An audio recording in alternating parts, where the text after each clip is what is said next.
मुख्यमंत्री योगी आदित्यनाथ ने कहा, ये नए भारत का नया उत्तर प्रदेश है, जहां किसानों का सम्मान होता है। उनके परिश्रम व पुरुषार्थ के सामने शासन नतमस्तक होकर सम्मान देता है। आपका परिश्रम व पुरुषार्थ न केवल यूपी का सम्मान बढ़ा रहा है, बल्कि विकास यात्रा का हिस्सा बनकर यूपी को देश की बड़ी अर्थव्यवस्था के रूप में स्थापित करने में मदद कर रहा है। आपके परिश्रम का परिणाम है कि हमने कृषि विकास की दर को 9% तक पहुंचाया। पीएम के विजन के अनुरूप आने वाले समय में प्रदेश को 2027-28 तक $1 ट्रिलियन की इकोनॉमी बनाना है, तो वर्तमान की विकास दर को इससे 3 गुना रफ्तार से आगे बढ़ाना होगा। ये बातें सीएम योगी आदित्यनाथ ने पूर्व प्रधानमंत्री चौधरी चरण सिंह की जयंती पर शनिवार को किसान सम्मान दिवस के अवसर पर लोक भवन में कही। सीएम ने यह किसान मित्र एआई ऐप का शुभारंभ किया और कृषकों, कृषि उद्यमियों, एफपीओ व कृषि वैज्ञानिकों का सम्मान भी किया। कार्यक्रम में लघु फिल्म दिखाई गई। सीएम ने किसानों की यथागथा विकास यात्रा पुस्तिका का विमोचन भी किया। सीएम ने उत्तर प्रदेश सरकार की ओर से किसानों को दी जा रही सुविधाओं की चर्चा भी की। चौधरी साहब ने देश के अन्नदाता किसानों के लिए बहुत सारे महत्वपूर्ण बातें कही थी और उस समय जब आबादी भी कम थी और वे स्वयं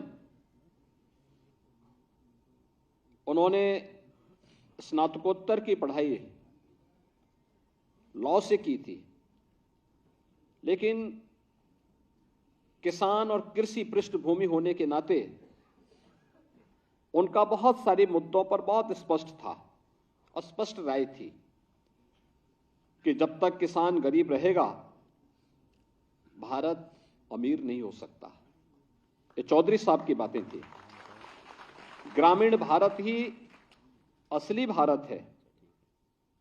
भारतवर्ष की समृद्धि का मार्ग देश के खेत एवं खलियान से होकर के गुजरता है, या जागरूक जनशक्ति ही सबसे बड़े लोकतंत्र का आधार है। और इसके लिए उन्होंने ढेर सारे कार्यक्रम और रिफॉर्म करने की दिशा में वे आगे बढ़े। बिचौलियों द्वारा किसानों के शोषण को बंद करने के लिए मंडी बिल पारित कराने का कार्य हो, उत्तर प्रदेश में होल्डिंग अधिनियम के समेकन की प्रमुख भूमिका हो, लघु सीमांत श्रेणी के किसानों के 3.5 एकड़ तक भूखंडों को भू राजस्व के भुगतान से छूट दिलवाने का मामला हो, उर्वरकों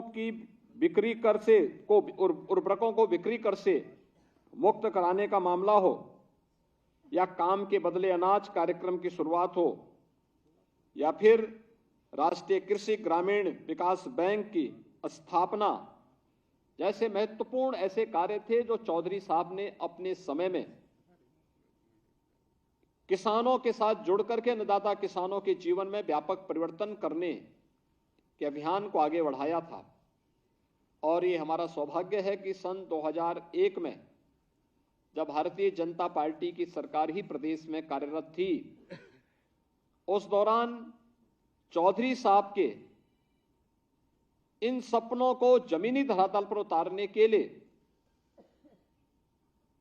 चौधरी साहब के जन्मदिन को किसान सम्मान दिवस के रूप में हम मना सकें, इस दृष्टि से राज्य सरकार ने जिस कार्यक्रम को आगे बढ़ाया था, आज ये अपनी एक नई ऊंचाइयों को प्राप्त कर रहा है।